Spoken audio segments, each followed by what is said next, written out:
Hi po, message ko lang po sa mga nang-aapi sa aming mga pabebe. Sana po huwag niyo na po kaming i-judge. Kasi po tao lang din po kami nasasaktan. Tsaka wala naman po kaming ginagawang masama sa inyo ah.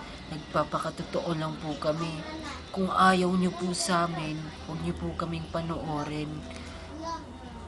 Tsaka kung gusto nyo po, gumawa na din po kayo ng sarili nyong pabibi video tapos i-upload nyo. Makiuso na lang po kayo. Sana po huwag nyo na po kayo judge.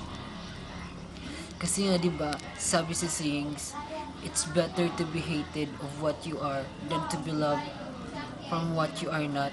Diba nga po, Kitams? So, huwag nyo na po kaming i-judge. Wala naman po kaming inaabakang tao. Wala naman po kaming inaagrabyadong tao. Nag-a-upload lang po ko talaga kami ng mga videos kung saan kami masaya. Di ba nga, habang buhay ka pa, gawin mo ang nagpapasaya sa'yo. Kasi, kung kukunin ka na dito sa mundo, magsisisi, di ba sabi nga nila, nasa huli yung pagsisisi. So, gawin mo lahat ng bagay na nagpapasaya sa'yo. Ito po yung nagpapasaya sa amin eh. Kaya please lang po, stop na po kasi maawa na po kayo sa amin. Tama na po.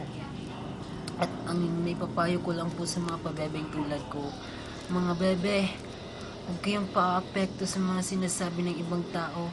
Pagkatotoo lang po tayo. Kung inaapi po nila tayo, laban tayo mga pabebe. Laban. Yun lang po. Salamat.